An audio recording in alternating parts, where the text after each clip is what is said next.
여러분 안녕하십니까? KBS 뉴스 특보입니다. 아스트라제네카 백신 접종과 관련한 중대본의 발표 들어보시겠습니다. 아스트라제네카 백신 접종 계획에 대해서 설명을 드리겠습니다. 정부는 지난주 4월 7일 아스트라제네카 백신의 희귀혈전증의 안전성 문제로 사전 예방 조치로 60세 미만 접종 연기를 발표한 바가 있습니다. 이후에 혈전 전문가 그리고 코로나 백신 전문가, 예방접종 전문위원회가 유럽의 EMA 등 해외 자료와 국내 자료를 검토하고 논의를 하였습니다. 오늘은 위원회 심의 결과와 접종 계획에 대해서 말씀을 드리도록 하겠습니다. 방역 당국과 전문가들은 코로나 유행 상황, 백신 접종 계획, 그리고 국내외 이상 반응 발생 상황 등을 고려하여 최선의 백신 접종 공고 방안을 도출하고자 노력하였습니다. 먼저 예방접종 전문위원회 위원장이신 최은화 교수께서 위원회 심의 결과를 먼저 발표드리도록 하겠습니다.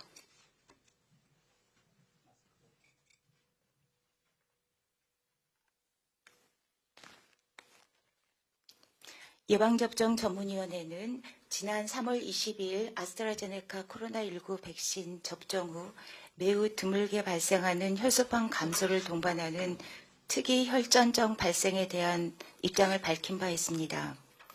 이후 유럽의약품청, 영국의약품규제청과 백신 자문기구에서 희귀 혈전증 사례에 대한 추가 분석 결과를 4월 7일에 발표했습니다.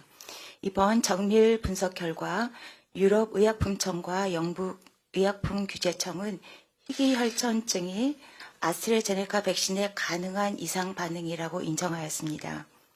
이에 국내에서도 혈전 전문가 자문단과 코로나19 백신 분야 전문가 자문단의 분석 결과를 종합적으로 검토하고 논의한 후 심의하여 국내에서의 아스트라제네카 백신 예방접종 사업에 대하여 다음과 같이 공고합니다. 위원회의 주요 검토 내용은 국내의 현 코로나19 발생 현황, 혈전증의 국내 역학, 아스트라제네카 백신 접종의 연령별 이득과 위험, 그리고 우리나라에서 실시 가능한 백신 예방접종 계획 등으로 의학적 타당성과 백신 사업의 현실성을 다각도로 논의하여 결정하였습니다. 먼저 유럽에서 아스트라제네카 백신 접종 후 보고되고 있는 혈전 사례 대부분은 뇌정맥동 혈전증과 내장정맥 혈전증과 같이 낮은 혈소판 수치와 일부 출혈을 동반하는 매우 드문 특이 혈전증입니다. 국내에서 이 희귀 혈전증의 평상시 발생 빈도는 100만 명당 1명으로 추정되어 매우 드물게 발생합니다. 국내 이상 반응 감시 결과 백신 접종 후 혈전증 사례가 3건 보고되었고 이 중에 1건이 백신과의 인과성이 인정되었으나 유럽의약품청에서 정의하는 사례 정의에 부합하지는 않았습니다. 그러나 예방접종이 진행됨에 따라 희귀혈전증 사례가 보고될 수 있으므로 접종 시 주의가 필요합니다. 예방접종 전문위원회는 아스트라제네카 백신 접종의 이득이 접종 후 매우 드문 특이 혈전증의 발생으로 인한 위험을 상회한다는 입장에 변함이 없습니다. 그런데 희귀 혈전증은 젊은 연령에서 더 흔히 발생하는 추세가 관찰된 반면 코로나19 감염으로 인한 중증 감염과 사망의 위험은 나이가 증가함에 따라 현저히 증가합니다.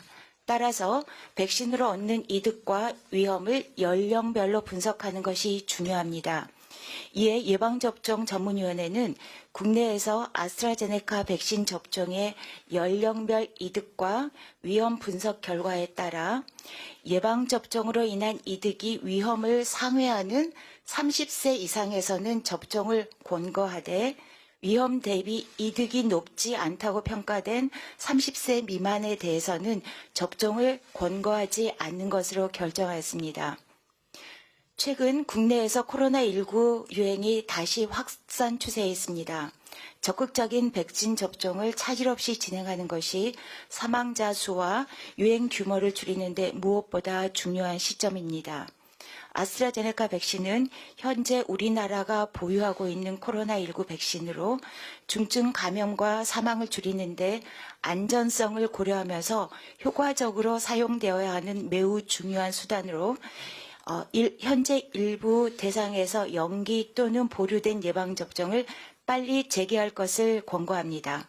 그리고 1차 접종을 아스트라제네카 백신으로 맞으신 경우 백신과 관련된 금기 사항이나 희귀 혈전증이 없으셨다면 연령과 상관없이 아스트라제네카 백신으로 2차 접종을 받으실 것을 추천합니다. 아울러 질병관리청과 식품의약품안전처는 예방접종 후 이상 반응에 희귀 혈전증에 대한 정보와 대처에 대해 추가 안전장치를 신속하고 정확하게 마련해 주시기 바랍니다. 예방접종 전문위원회는 코로나19 백신 접종을 통하여 수많은 생명을 구하는 것과 동시에 백신의 안전성을 무엇보다 중요하게 생각합니다. 그러나 팬데믹 자체로 인한 변동성과 예측 불가한 불확실성으로 인하여 접종 사업과 공고사항의 변경이 생길 수밖에 없는 현실을 받아들여야 되는 상황입니다. 이러한 혼란스러운 상황에서 국민 여러분께서는 불안감과 접종 여부에 대한 판단에 어려움을 겪으실 수 있습니다. 이런 때일수록 정확한 정보를 바탕으로 백신 접종으로 인한 이득과 위험을 판단하시어 접종 여부를 현명하게 결정하시기 바랍니다. 예방접종 전문위원회는 현재 시점에서의 가용한 정확한 정보들을 신속하면서도 엄격하게 검토함으로써 백신 접종의 안전성과 함께 백신 접종을 통한 생명 보호와 감염병 확산에 의한 피해 예방 등 기대되는 효과성을 판단하여 국민을 위한 최선의 공고를 제시하고자 노력하겠습니다. 감사합니다. 네, 다음은 정은경 청장의 예방접종 계획과 관련된 설명이 있겠습니다. 네, 코로나19 예방접종 대응 추진단은 지난 4월 8일 잠정 연기 보류되었던 아스트라제네카 백신의 예방접종을 내일 4월 12일부터 2분기 접종 일정 계획대로 재개하도록 하겠습니다. 앞서 말씀드린 것처럼 4월 7일 유럽의약품청 약물감시 및 유해성 평가위원회는 아스트라제네카 백신의 접종으로 인한 이득이 위험을 크게 상회하므로 접종을 지속할 필요가 있다고 밝힌 바가 있습니다. 다만 접종 후 희귀 혈전증이 부작용으로 발생 가능하므로 이에 대해서는 관련 징후를 조기에 인지하고 즉시 의료 조치를 받도록 권고하였습니다.